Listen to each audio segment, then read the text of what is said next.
Hello, everybody. Welcome to our webinar today. So good.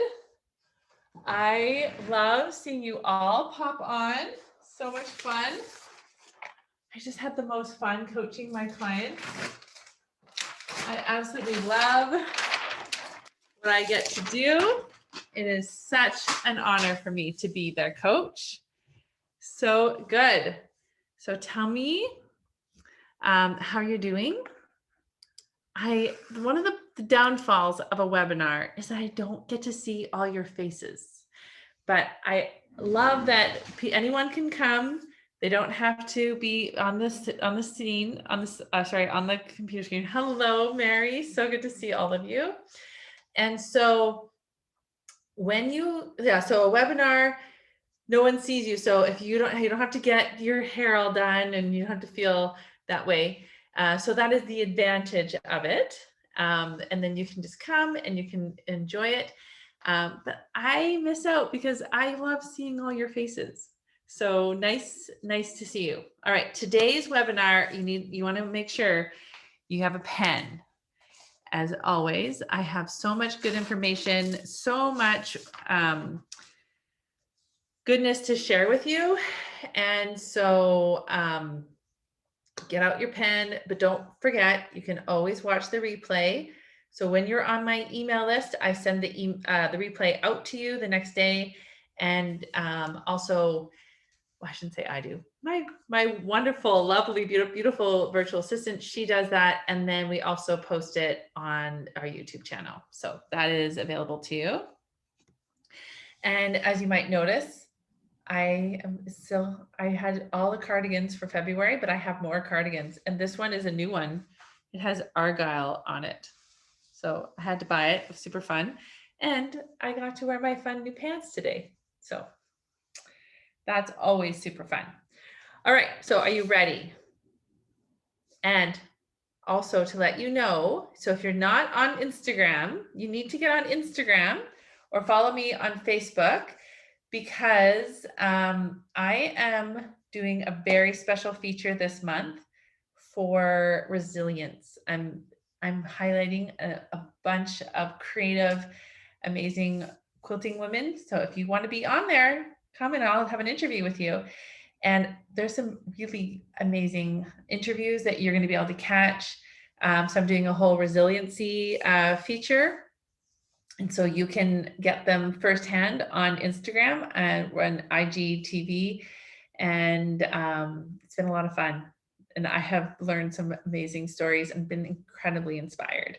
So I would encourage you to go over and follow me on Instagram, Dara Tomasson, and you can get them firsthand, these amazing interviews that I've been doing.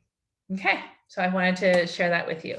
So 5 ways to build resiliency and lose weight permanently.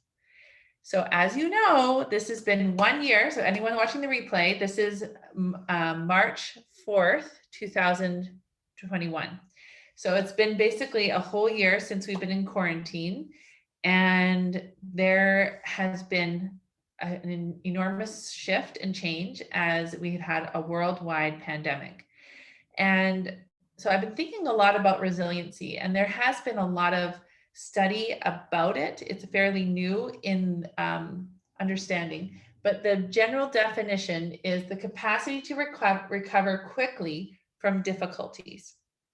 And so as I've been thinking about what has happened over the past year, we have truly been tested in our ability to be resilient. And so you can see through Facebook, social media, all these different places of how resilient, how quickly, or people's capacity to recover quickly from difficulties. Now, I understand quickly is objective. Like, what does quickly even mean? How much, like how quick, like what is the timeline? But when you think about it, what in your experience, what has been your capacity? Oh, don't forget your glasses. Yes. I decided not to wear my glasses for this because I don't really like me in glasses, but thanks, Diana, for thinking of me. The capacity to recover quickly from difficulties. So in the chat, I want you to write what have been the difficulties you have been experiencing over the last year. What have been your difficulties? So let's just share. Okay. So I'll just share some of mine and you can just contribute. Challenges with not seeing family and friends. Absolutely. Even going to the grocery store, it seems like it's quite an ordeal. It's getting better now because I'm getting used to it. But I still find that I forget my mask. And I still find that I'm like trying to remember to distance myself. Uncertainty for the future. Absolutely. What else? Maybe I will actually wear my glasses because that writing is a little bit smaller. So yes, Diana, I'll put my glasses on and save my. What else? Feel confined. Yes, absolutely. What other things are feeling? Travel, but going along with that. We're not like March break this spring. I'm like, oh, what are we gonna do? Luckily, we live on a really beautiful island that has options for,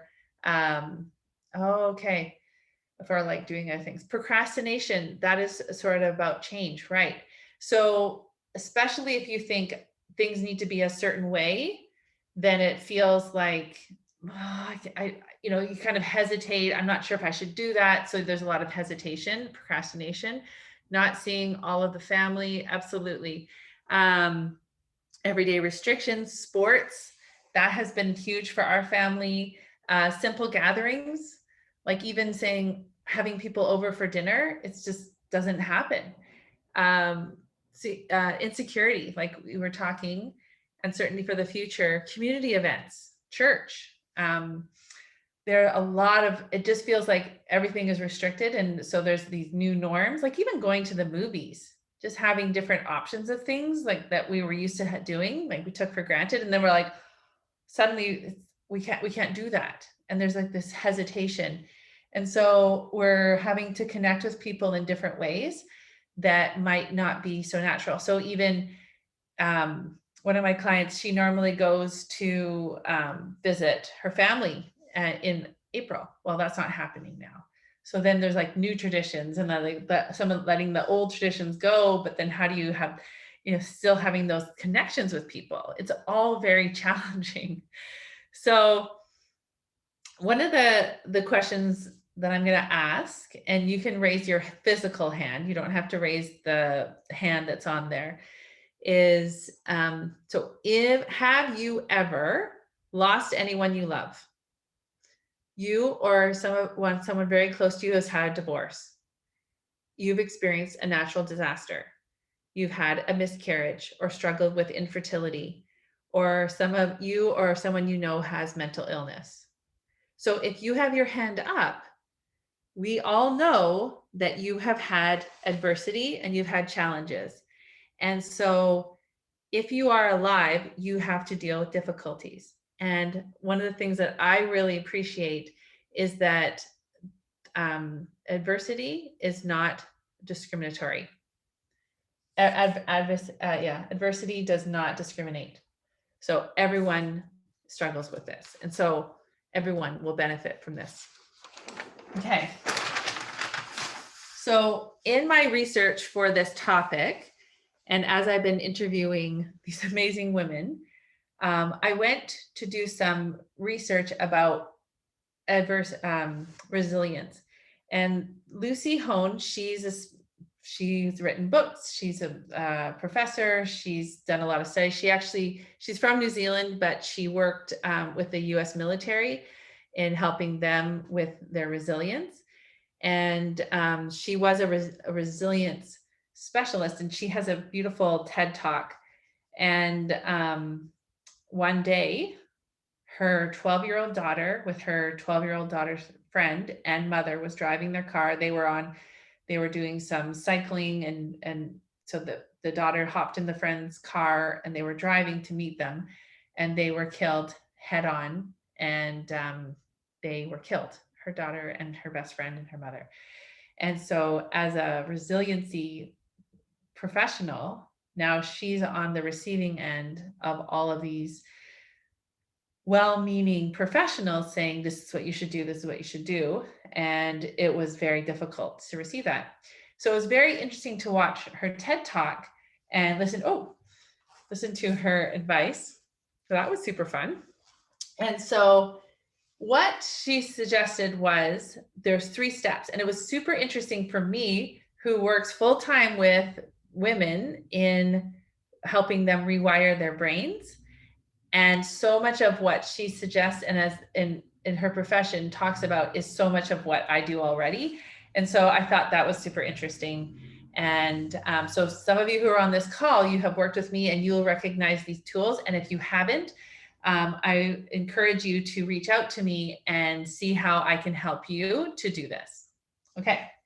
So the first step about resilience, building resiliency, is acceptance that suffering is normal.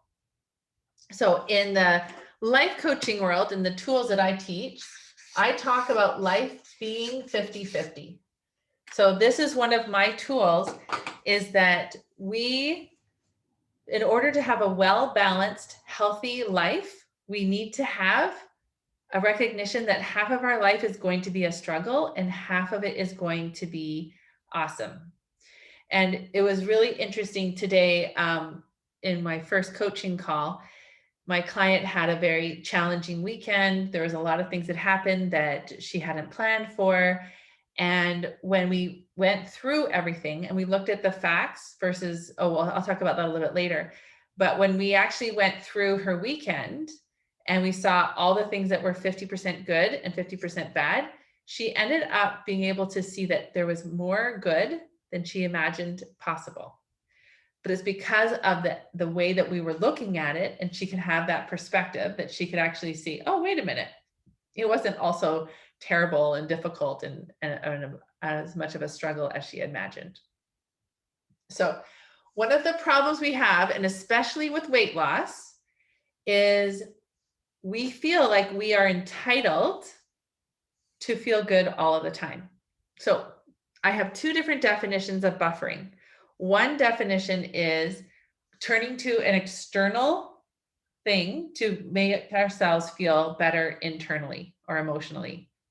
So we go for a chocolate bar, or we go for the ice cream, or we even go for like healthy foods, because there's only 2 reasons we're overweight. We just overhunger, we just eat too often, and over desire, we're just eating food like a lot of sugar and flour. And those don't help us, obviously, because we're putting too much energy into our body and our body can't process all the energy that we're giving it. That's how weight loss works.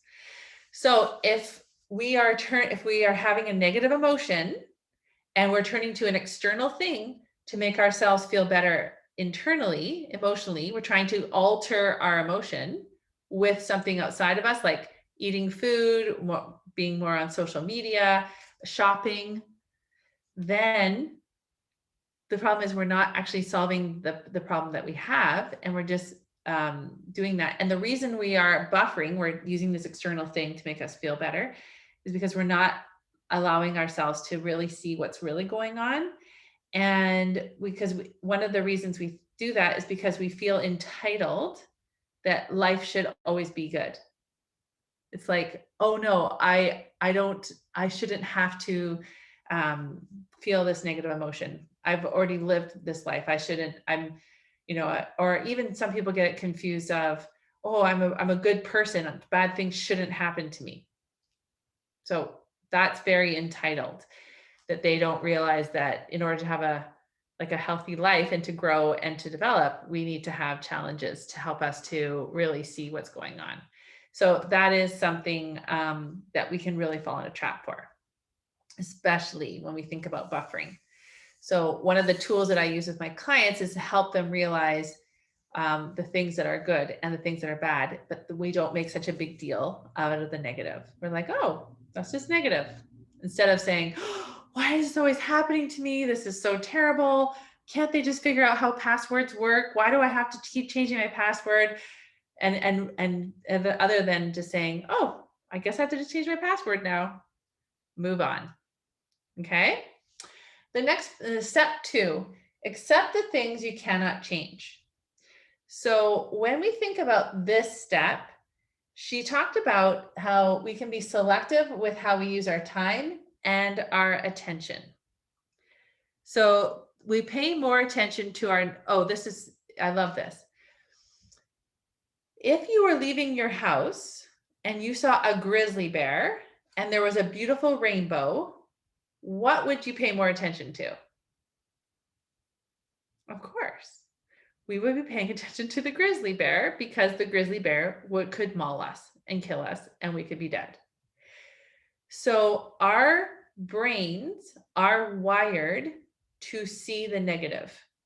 And one way you can think about it is because negative emotions, like you could be killed, you could cut yourself, you could get run over by a car, like all of those things. It's like a negative emotion is kind of like Velcro. They stick onto us because and it's constant all day, every day. That's like, watch out for this, watch out for that. That could be dangerous. And so we're literally walking around Velcroed to all these negative emotions. They're all over us. Rather than positive emotions are more like Teflon. They just kind of slide off, because if you spend some time looking at the beautiful rainbow, that's not a threat. You don't have to be, it's not going to put your life in danger. It will actually give you more joy, but that's not life-threatening. So we are trained, we are wired to look for all the danger. And so that can, and if we're not selective about how we spend our time and how we spend our attention, we can just become totally overwhelmed and overloaded with all those negative emotions. And so by the end of the day, we're like so exhausted and we're just like depleted because we've been trying to manage all of these things. And so how often do we turn to the ice cream at the end of the day, or like the treat? Or like even some of us even go in our car and say like, let's go find something. Let's go grab something, because we haven't been able to give ourselves that treat. We haven't been able to say, hey, good job, human. Way to go, self. Way to take care of yourself. We're not giving that to ourselves because we're just stuck with all the Velcro of all the negative emotions. So so our brains are bombarded by threats all day long. Resilient people are really good at tuning it out. So one of the things that I like to think about is like a radio, right? So we can have all these things around us, but we get to decide, we get to tune in what we want to listen to, and we can tune out what we don't want to listen to. And so we can say to ourselves, I'm going to choose to look at this in this way. So I'm going to choose to spend some time just being with myself and just giving myself so much appreciation and love for all the things that I've done today. Or I'm going to go spend some time talking to my grandkids and just having some joy in my day. Or I'm going to do some journaling, or I'm going to just be still and just just choose to have some fun. I'm going to go call a friend and catch up, whatever that is. But you get to decide what you're going to focus on. So that's a really beautiful thing. There was a study by Marty Seligman, and he's actually written a book called Learned Optimism, which was very interesting. You could Google it and you could watch. There's some pretty interesting summaries of his book.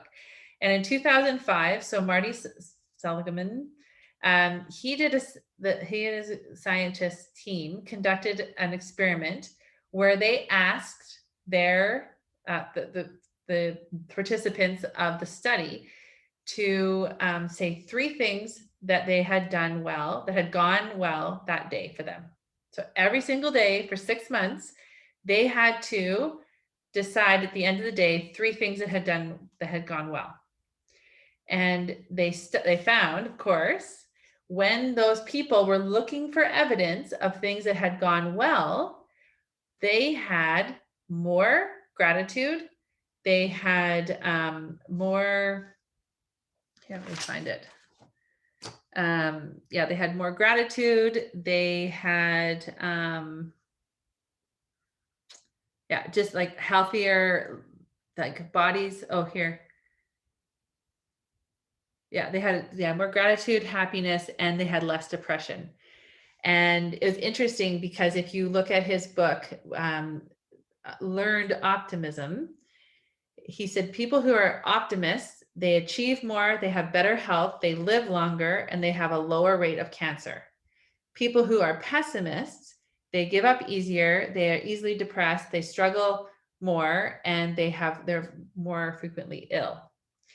But the thing that's beautiful about this, and really when you think about this concept of you accept the things that you cannot change and you're deciding like where you're going to put your focus, a lot of times people will say, oh, but Dara, she's really optimistic. Or people even just say like, I'm just an optimist or I'm just a pessimist.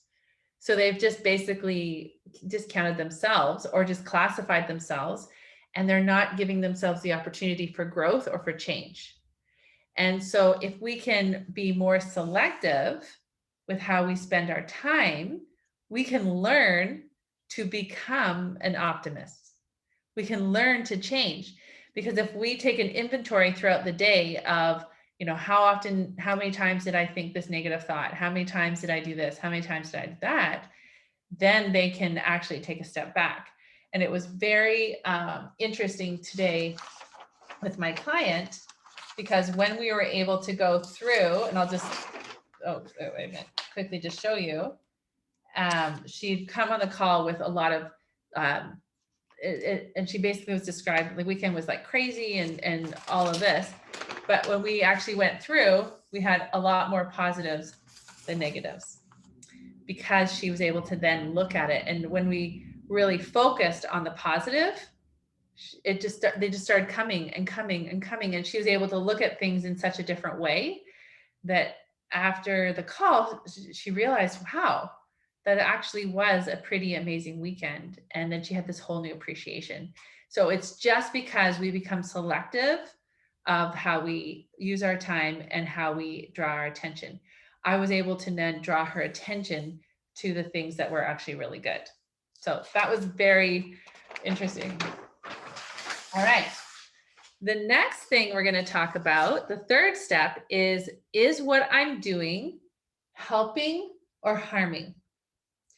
And you can also say, oh, and just back to number 2, the US military says we're hunting for the good stuff.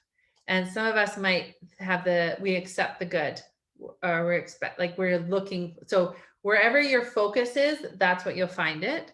And yeah, so that was very interesting. All right. So asking yourself, is what I'm doing helping or harming? Is what I'm thinking helping or harming? And is what I'm spending my time doing helping or harming? So in the TED Talk, she gave the example of when the court case was in trial for the person that hit their daughter and her friend and her friend's mother. She was trying to decide, should I go to the trial? Should I go and meet the driver? And so she asked herself, what if I went there, would that be helping me or harming? And she was able to really see if that would be a help or a hinder. And so I want you to think about, and the reason I drove this is a car, because if you can ask yourself that question, is this helping or harming? How would that impact your life? So when we think about something that's really difficult, or say we're talking about COVID, 1 whole year of COVID, is thinking about how things used to be. And if we just didn't have COVID, then everything would be so much better. Is that helping you or harming you? Because one of the things that I heard early on during COVID someone was saying, was everything so wonderful before COVID anyway? Like, we have homelessness. We always had homelessness. We always had hunger. We always had child poverty. Like, we always had these things. So one of the problems that can happen is something like COVID, like a worldwide pandemic could happen. And we could think, oh, but before COVID, everything was always so wonderful. No, that's not even true. Before COVID, we still had all these issues. And in fact, it was pretty amazing when I think it was like day 28, and they could actually see, I think it was China that they could see from from satellite, and they hadn't been able to see that in years because there was we had shut down all those factories, and finally the Earth was able to have a break from all of that. So in the way that you're thinking, asking yourself, is what I'm doing helping or harming? Is what I'm thinking helping or harming? Is what I'm spending my time doing helping or harming? So one of the things that I have written is I have written the 12-step perfection recovery program. And in this perfection recovery program, so I give the questionnaire of if you're a perfectionist or not, and at what degree you are. So you rate yourself, and there's different categories. But at the back of my book, I actually have a UFO challenge. And so we talk about all the different projects. So I'm talking to the quilters here, right? Look, all of us. And so it's like all the unfinished projects we have. So write them down. And then I have a category: keep or give, any timeline due, how much time is left to complete, do I need more supplies, what will I need to outsource anything, prioritize ranking, schedules on the calendar. But one of the activities that I have you do is I actually have you capture your time. And so in this page, you actually spend a week just collecting data of how you're actually spending your time. Because then we now have a new standard of what you're doing. So then you can see why you're getting the results that you're having is because if you're spending 8 hours on social media every day, it's not a surprise why you're not getting a lot more projects done. Okay. So that is something that I work with my clients. Okay. The next one, now these next two are from me as the life coach and the experiences that I'm having.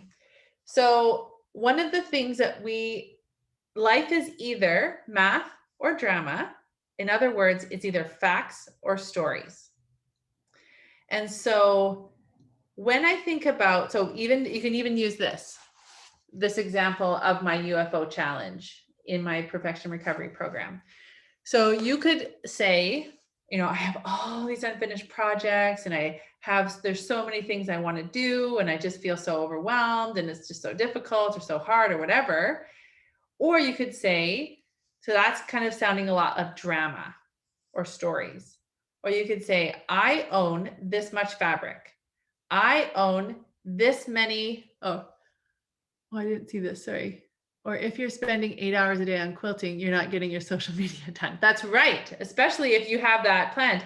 And I'm not saying social media is bad. I plan time for social media. I have a timer on my phone, and I have my limits of my Instagram and my Facebook, because for me, connecting with other quilters and other people is really important.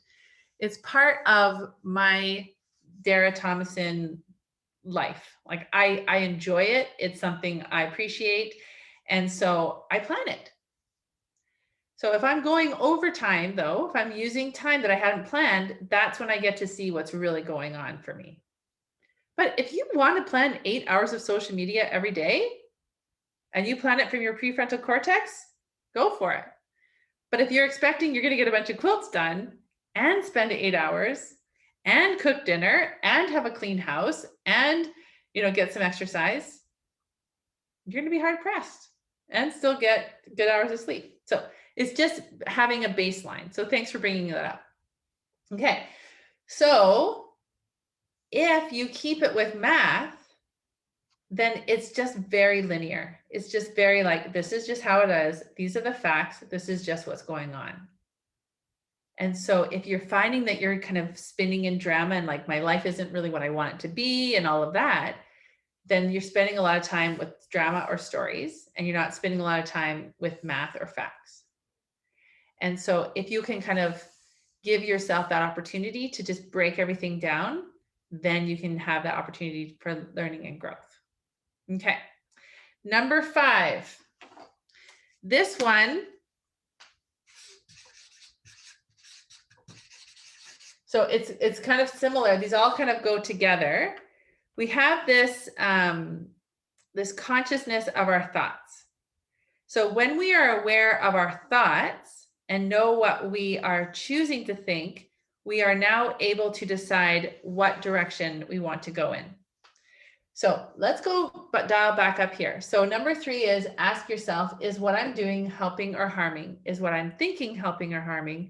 Is what I'm spending my time doing helping and harming? Okay. So you start getting curious, and curious is one of my favorite emotions, because you can just start getting curious about what's going on. Then you go to looking kind of at your life, like collecting the data, having the math or drama versus facts or stories. And then now that you've spent so much time doing this, now you actually become conscious of your thoughts. Now, one of the things that I do is one of my favorite tools is called the model. Now, the model is a way for us to look at what's going on. So I'm going to show you.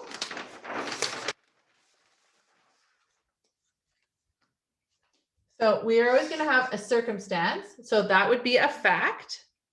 And then we have a thought about that. And then with that thought, there's a feeling. The feeling generates our actions, and our actions gives us a result. Now, I'm just going to take this sheet off because it's kind of hard to see when we have this sheet. So just excuse me for a second. There we go. Magic. See, doesn't that look so much more clean now? Okay. So one of the things that happens is that if we have a thought, but we believe it's a fact, then we can get ourselves into all sorts of trouble. So let's say, for example, my story, when I was at my highest weight that I've ever been, not being pregnant.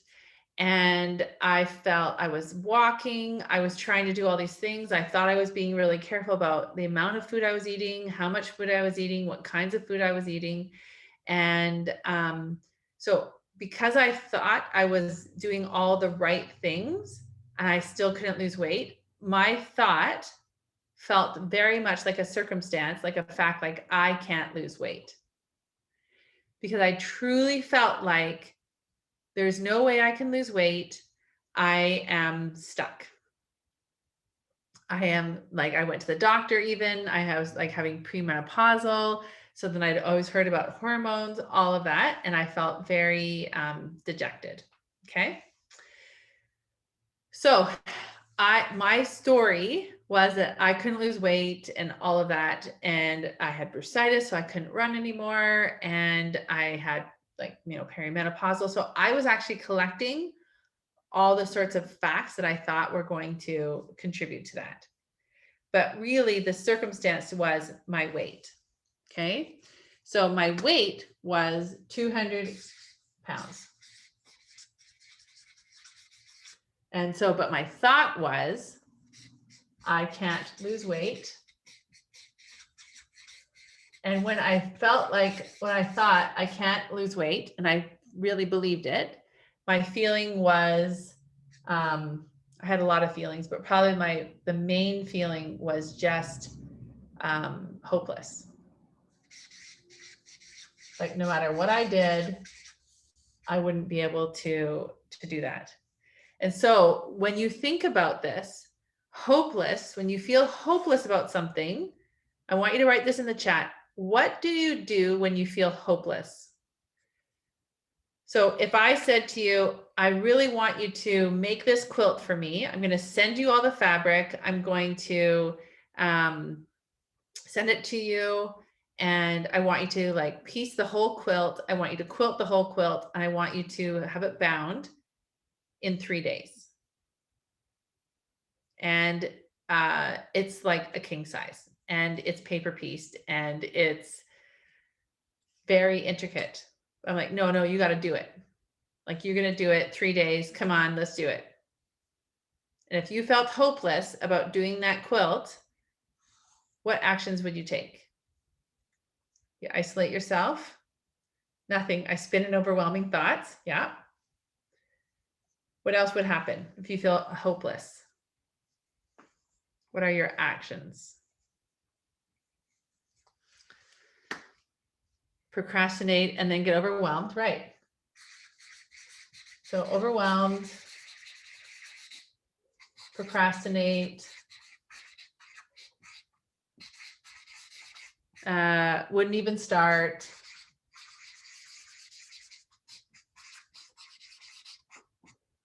What else would happen? Yeah. Look for overwhelm, procrastinate, probably complain.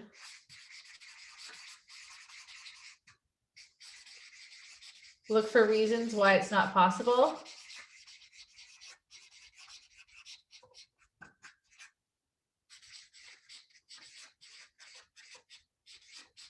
Yeah, give up. Okay. So yeah, so isolate. I think that was one of them. Isolate yourself. You're just like, oh, I don't know about this. Like, you wouldn't go and ask for help.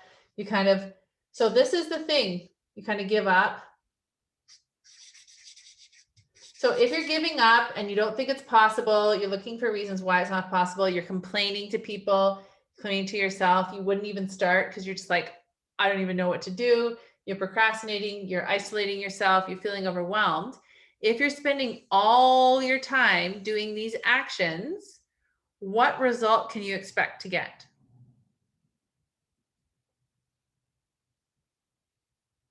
What's that result when you're doing, the result is you give up, or sorry, you don't lose weight.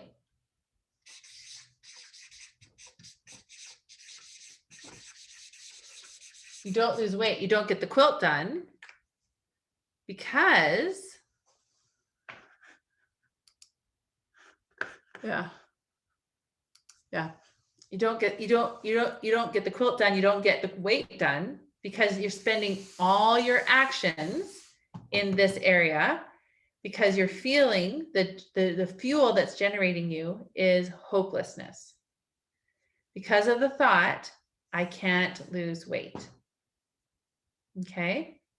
So this is the problem. When you have a thought, so now we've found the thought that's keeping us from what we really want. I can't lose weight. Then we feel hopeless or even like committed. Some people are even committed. They're like, yep, it's not going to happen. I can't do it. It's like, it's not happening. Okay. So think about that. So, I mean, I'm using the example of weight. And of course, what I do is I help women create success with weight loss, permanent weight loss. That's what I do. And the reason I've been able to do that is because of my philosophy of losing weight.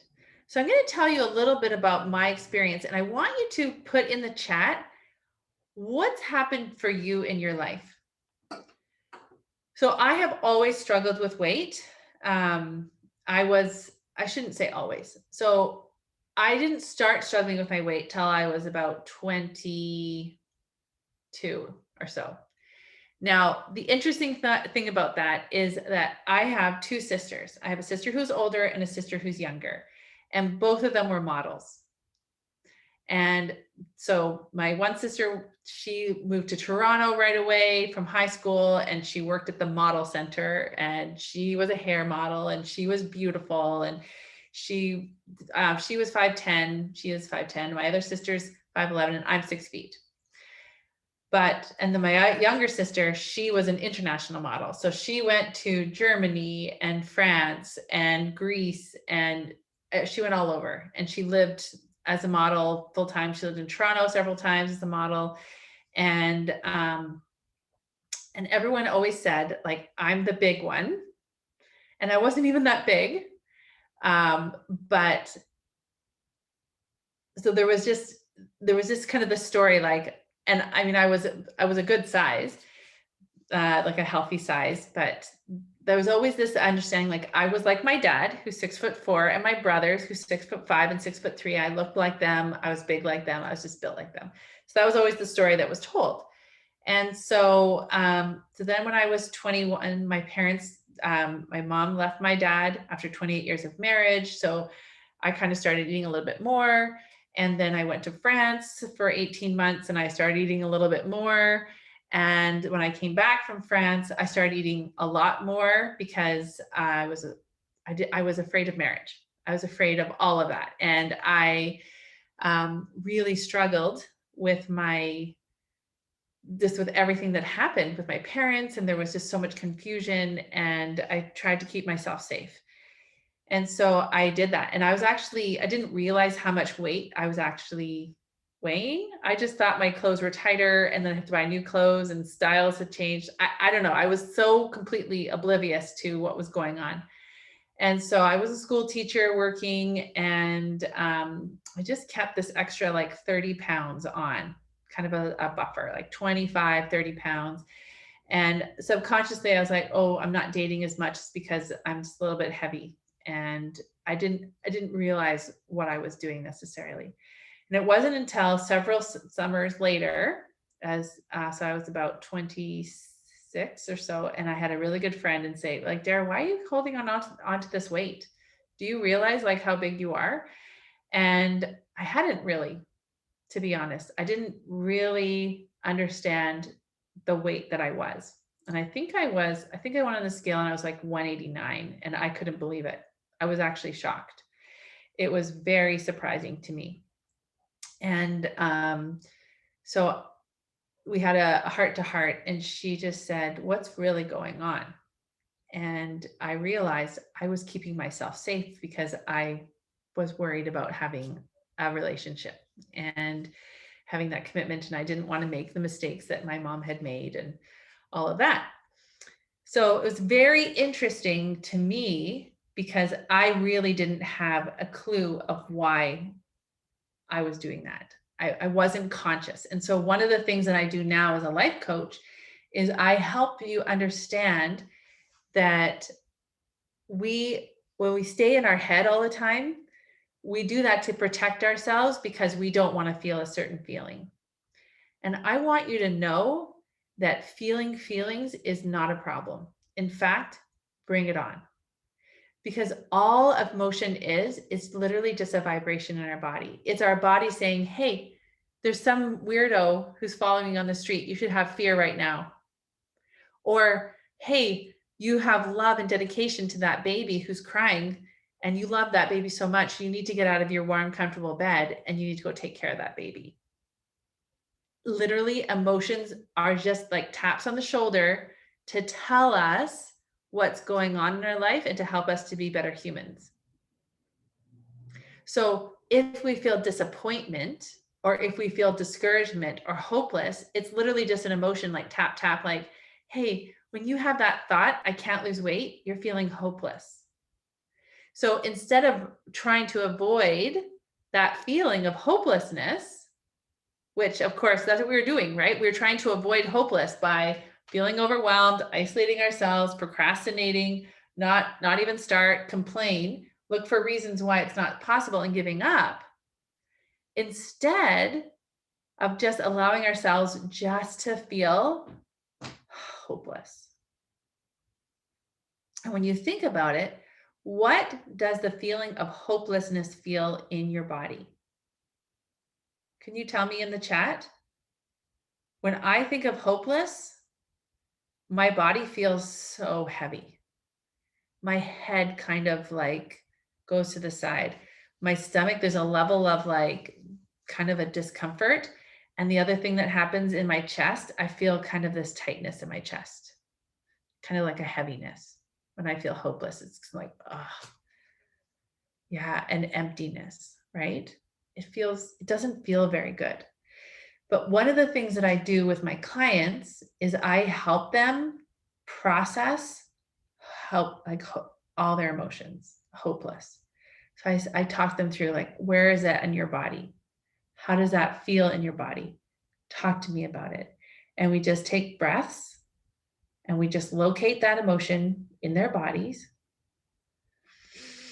We let it be there.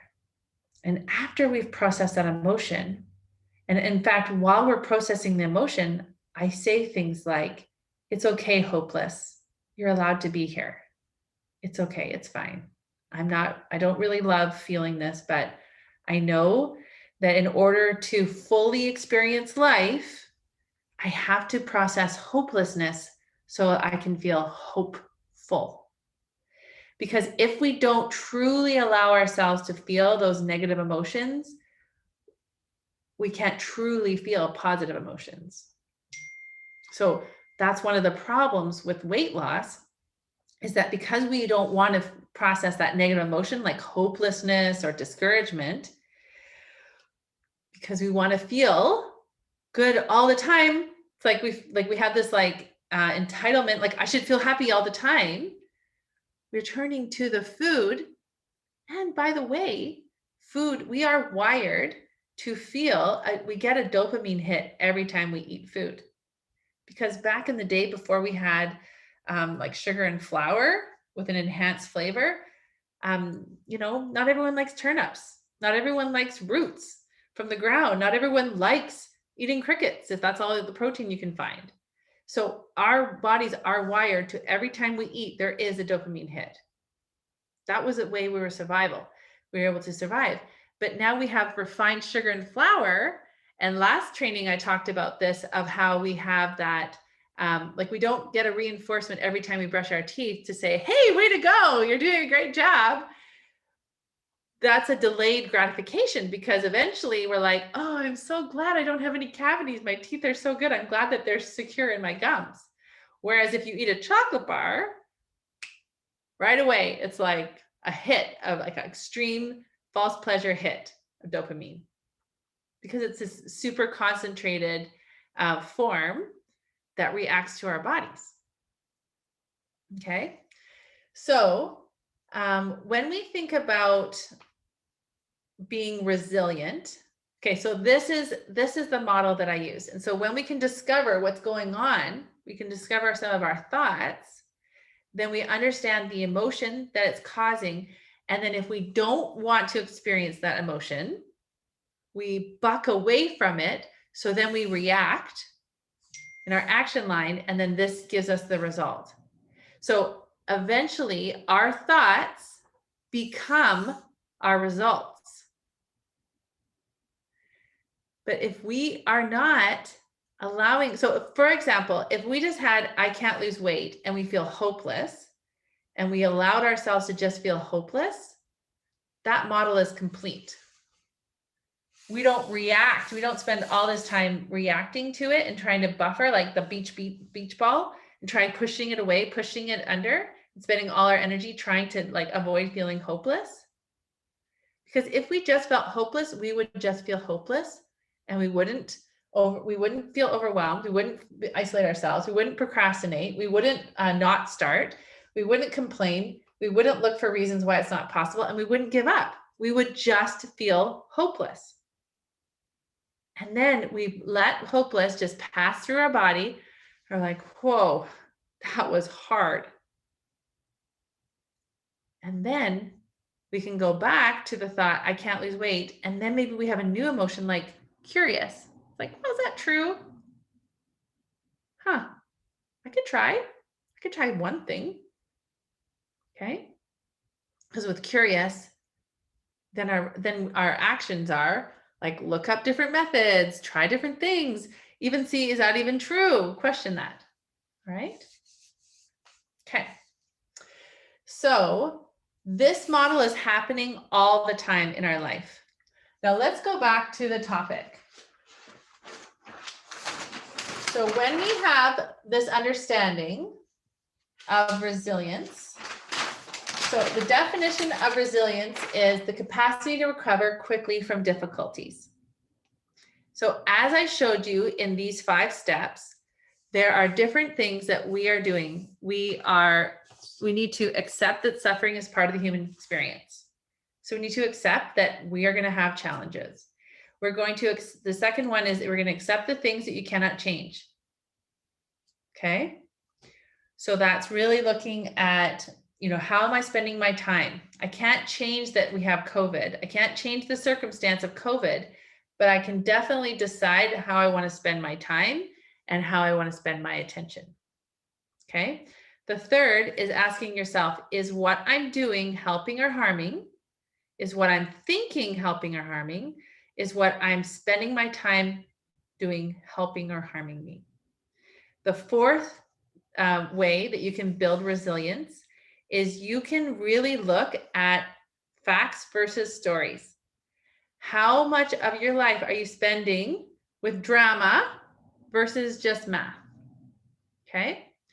And the fifth one is being conscious of our thoughts. So just as I wrote the thought model, if we have a thought like, I can't lose weight, then we can become conscious of it and we can be aware of the emotion that's driving that. And then with that emotion, then we will see what are we trying to avoid and resist that emotion, or are we allowing to accept it? Because even so going full circle back to steps 1 and 2, acceptance that suffering is part of the human experience, like life, to have a healthy life, we have to have 50% good and 50% bad. And then the second one is accepting the things you cannot change. So being very selective about what we spend our time and effort. So it's super interesting to see about being resilient truly is the capacity to recover quickly from our difficulties, because we're using our brain to decide what we want to do. And we're also accepting what's going on. And then we're allowing ourselves the opportunity to be conscious of our life. So one of the things that really blows my mind, and I didn't know any of this before life coaching, but I never realized how we were wired with our lower brain and our higher brain. And there's a lot more acceptance now. There's a lot more awareness. There's a lot more talk about it.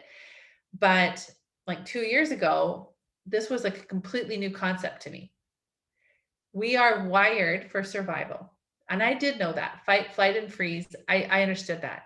But I did not really truly understand the impact of when our lower brain takes over, we are not able to use our higher brain that uses our best capacities and our capabilities. And so it's like you have a sharp rotary blade and you just keep using the same rotary blade. And it's like, oh, this is getting harder and harder and harder. It's when we're always operating from our lower brain, we aren't using our best brain. And how often has that happened where you're like, you change the rotary cutter because you're like, oh, I always thought I had to do a complete model. New ha moment. Yeah, awesome.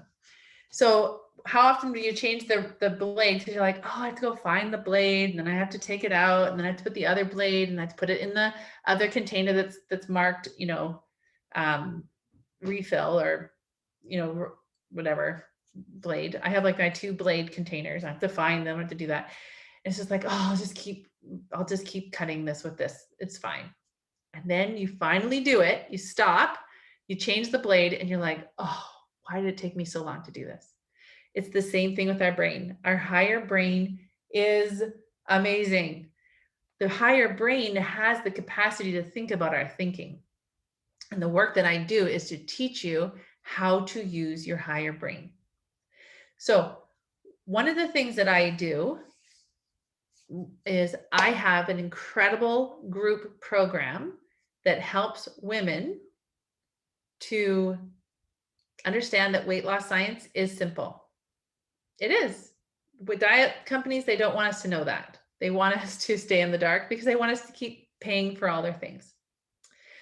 And I actually teach my clients how to create their own protocol. And there's a lot of women in here today who have gone through my program, who are currently in my program. And I love that. And so if you are currently in my program and you're watching this right now, or if you've been one of my clients, I want you to truly think about what you have done for yourself. It's sometimes it can happen where you have you have a pool and you kind of forget like how amazing it is. It's kind of like me with my hot tub. I go in my hot tub every single day. I love it. I am like amazed at it. I appreciate it. I love it. So it's the same thing with the protocol. Your protocol is amazing and the weight loss science is amazing. And you just keep working it and you tweak it and you make it your own and it will work for you. And if your body changes, like I don't have as much storage as I used to, I need to eat a little bit more than I used to. I used not like intermittent fasting tool has changed a little bit for me because I don't have as much storage as I once had. So I have to tweak it, but it's not a problem because I understand that weight loss science is simple. And one of my clients today, I was talking to her and this is the 6th month. She has lost 53 pounds. And she's like, Dara, I'm keeping losing weight. I didn't even know I needed to lose more weight. I'm like, exactly. Because she's just learning, because the second part of my program is emotions are the key to the universe.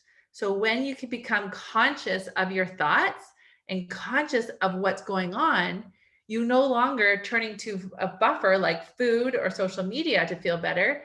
You actually go to your emotions and you listen to yourself and you work through everything. So now you're like, oh, I just get to use food for what it's supposed to be. It's supposed to be for minerals and nutrients and power, energy. That's what food does. Literally, it's like our fuel. And it breaks, like we have a whole digestive system that's amazing that takes out minerals and everything. All right. So, bye, Mary. So that's the second thing I do is I help you understand what's really going on in that beautiful brain of yours. One of the problems that we've had for so many years, I used this analogy the other day in my class. It's like when we buy fabric and we just keep buying fabric and we just kind of put them and we don't really have places to shove them. And so then we go to like Canadian Tire or to Home Depot and we buy all these beautiful bins and they all look so nice because they're all matching. And then we put all the fabric in there and they're all nicely stacked and we can even put labels on them, but we don't want to deal with the fabric necessarily. We're like, we're not using it all. Well, maybe we don't. Maybe we just love that we have it all collected. And if that's you, great. But if there's something like you just keep buying the fabric and you're not using it and you have a lot of guilt about it, you just keep shoving it, then that's not going to serve you. And then it feels guilty and bad. So what I do is I help you understand what thoughts are not serving you and what thoughts are serving you. So if you have a thought like you're not good at whatever that is, and you feel like really foolish or you feel really silly or you feel really dumb, you're just avoiding that whole part of your life because you don't want to have that negative emotion. Whereas if you could just feel a negative emotion, the worst thing that could happen is just a negative emotion. You're like, oh, it's just an emotion just tapping me on the shoulder saying, hey, see what's going on? And now I don't have to turn to the chocolate cake or any of that. I can actually just deal with the emotion, process it, and then move forward. Okay. And then the third thing I do in my program is I help women create confidence in making goals for themselves and even giving you the tools that you can really create that result for yourself. It's such a beautiful thing.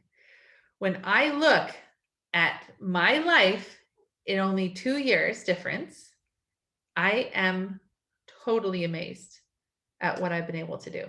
It blows my mind when I think about what I've been able to create, what I've been able to do, and how many people I've been able to help. And I have the same house, I have the same husband, I have the same kids, I have the same, all my, like, the circumstances have not changed. But my thoughts about myself and my thoughts about what I do have changed totally. So you don't have to get a new husband. You don't have to get new children. You don't have to get a new car. None of that. You can just change the way you're thinking, and that will change your life. So again, the definition of resilience is the capacity to recover quickly from difficulties. Life, in order to have a healthy, balanced life, we are to have difficulties. This entitlement problem is huge around people. Why do we think that we shouldn't have any problems? Of course we should have problems. If we didn't have problems, we'd never learn or grow or develop or change. We'd just be stagnant. That would be, because we would never have anything to contrast it to. So if you want to become a more resilient person, these are 5 tips that I gave you. And if you want help applying them, come and talk to me. I am pre-selling for my course. And so you can come and talk to me, and you can get on that, you can get on there. Okay. If you've taken the course before and you want to keep going, come and talk to me. I will get you on that next course. So when you are conscious and when you are capable of really seeing what's going on, you no longer turn to the food for comfort, which of course is it's a false pleasure. It's not real. And so you will just keep gaining that weight, or you'll do the roller coaster. But if you can be conscious of that and you can apply these tools, you will lose weight permanently. You lose weight, first of all, and then it will be permanent. Just like my client today who was like, I didn't even know I had more weight to lose. I'm like, well, your body's just finding its weight. She's lost 53 pounds. She was thrilled at 40. And she just is keeping losing that weight because food and all of that is not a problem anymore. She's just using food to like nurture her and to give her nutrients and all of that.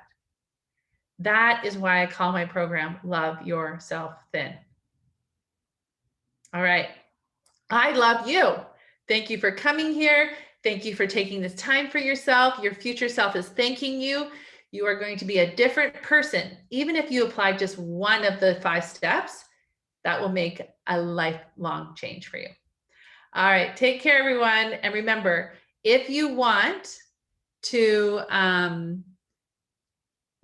help, come and talk to me. The best way to get a hold of me is you can email me, Dara@daratomasson.com. All right. Thanks so much. And what was the best analogy? The rotary cutter? Is that the one, Bev? I think so. So good. You always benefit by coming to my free trainings of the fabric bin. I know. So good. Yeah, that was a good one. So just on that note, a life coach helps you clean out all those bins, all the stuff that you just keep putting away. You're like, I'll deal with that later, because you know what the truth is? Those things, it's like a heavy backpack, and those just weigh you down, and it disallows you from being the person who you really want.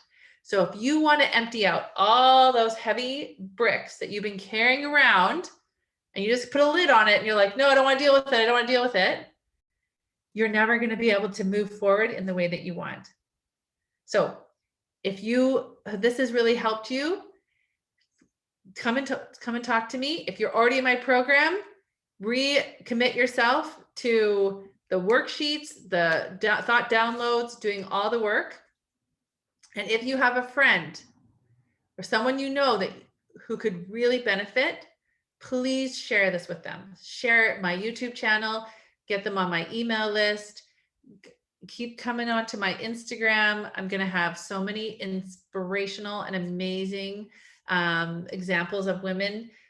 They're not my clients, but they're great examples. Some of them are, of being resilient, the capacity to recover quickly from difficulties. You can do this. All right. Take care, everyone. Bye-bye.